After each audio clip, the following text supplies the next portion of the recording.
Hello guys, welcome back to Gyani सली classes. I hope आप सब अच्छे होंगे। तो चलिए गाइज, आज की बेहतरीन क्लास को स्टार्ट करेंगे।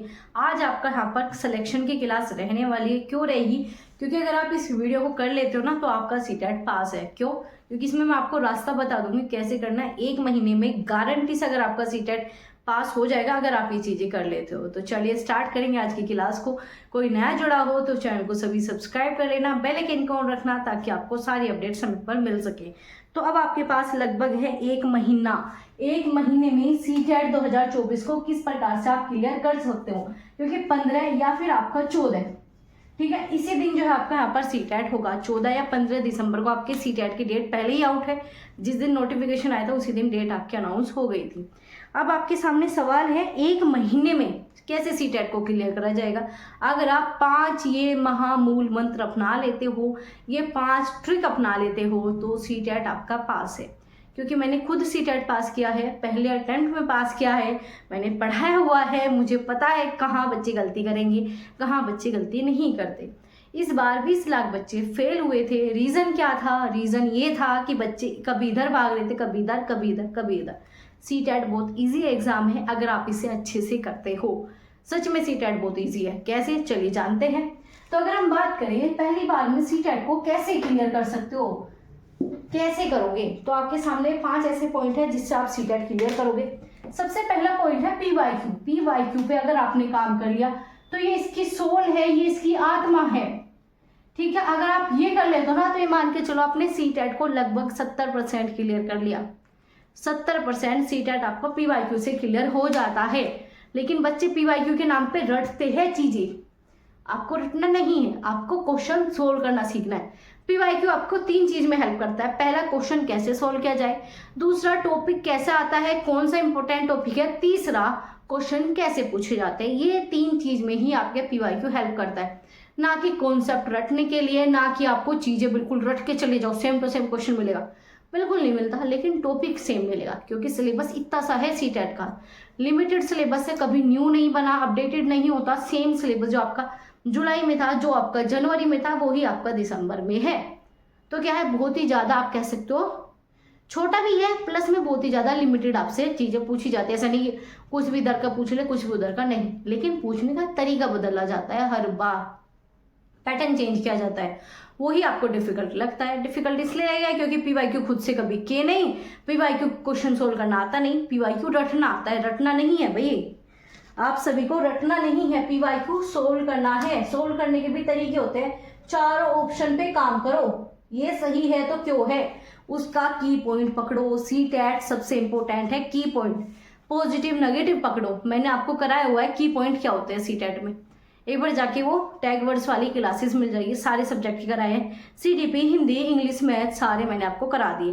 तो आपको क्या पकड़ना है, टैग वर्ड या फिर कीवर्ड पकड़ने हैं। इसके कीवर्ड्स पकड़ लो, सीटेट का पीवाईक्यू उसी से होगा। टाइम बचेगा, सिलेक्शन होगा, याद रखना। तो पहला है आपका पीवाईक्यू। दूसरा है इंपॉर्टेंट टॉपिक। अब हमें तो इंपॉर्टेंट टॉपिक पता नहीं है और किसी ने बता दिया ये कर लो, वो कर लो, वो इंपॉर्टेंट टॉपिक बिल्कुल नहीं है। क्यों?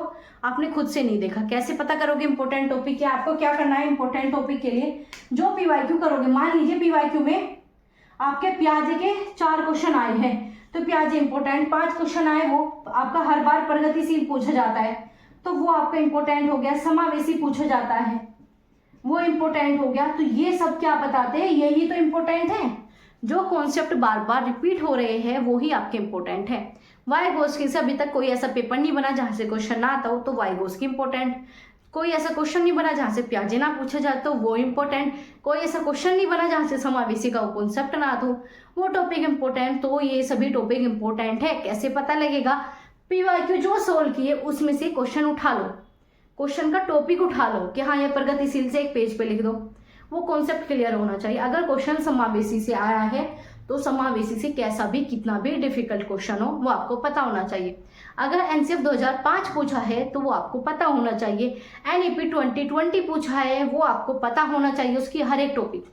तो यही क्या है भाई, यही तो आपके इंपॉर्टेंट टॉपिक है। कैसे मिलेंगे? पीवाईक्यू से मिलेंगे। चाहे सीडीपी के ढूंढो, हिंदी के ढूंढो, हर एक का इंपॉर्टेंट टॉपिक आपको यहीं से मिलेगा।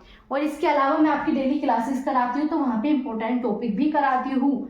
तो वो आपको क्लासेस करनी है। प्लेलिस्ट मिल जाएगी CTET बाई एकता नैन करके आपको प्लेलिस्ट मिल जाएगी। तो आप एकता नैन करके प्लेलिस्ट चेक कर लेना, सर्च कर लेना यूट्यूब पे, तो भी आपको निकल के आ जाएगी। अब बात करेंगे RC reading comprehensive. Reading comprehensive आता है आपका पूरे का पूरा 30 नंबर का।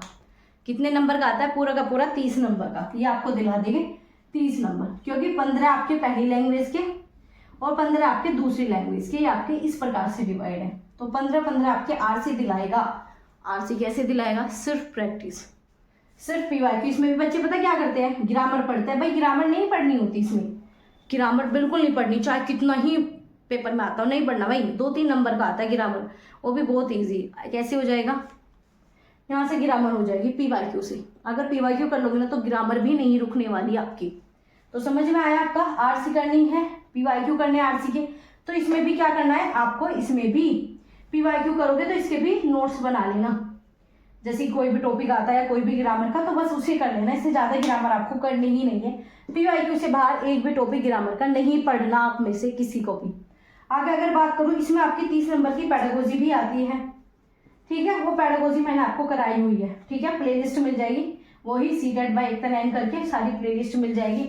उसमें मैंने हिंदी पेडागोजी कंप्लीट कराई है। ना सिर्फ हिंदी पेडागोजी है, बल्कि वो आपको इंग्लिश में भी उतनी हेल्प करेगा। उर्दू लोगे तो भी, संस्कृत लोगे तो भी, क्योंकि CTET का अगर आप सिलेबस देखते हो तो लैंग्वेज का सिलेबस बिल्कुल बराबर है। एक भी पॉइंट को इन्होंने इधर उधर नहीं किया।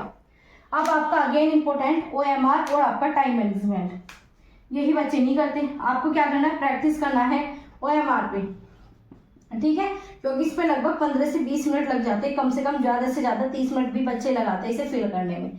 और अगर आपने यही गलत फिल कर दिया, कुछ प्रॉब्लम कर दी, तो CTET पास नहीं होगा। लगभग 70% बच्चे ने इस बार यही गलती की कि टाइम मैनेजमेंट नहीं हुआ। क्यों नहीं हुआ? एक तो पढ़ के नहीं गए। अगर आप पढ़ के जाते हो तो एक क्वेश्चन एक ही सेकंड में कर लोगे, नहीं पढ़ के उस क्वेश्चन को 10 बार पढ़ोगे तो भी आंसर नहीं मिलता।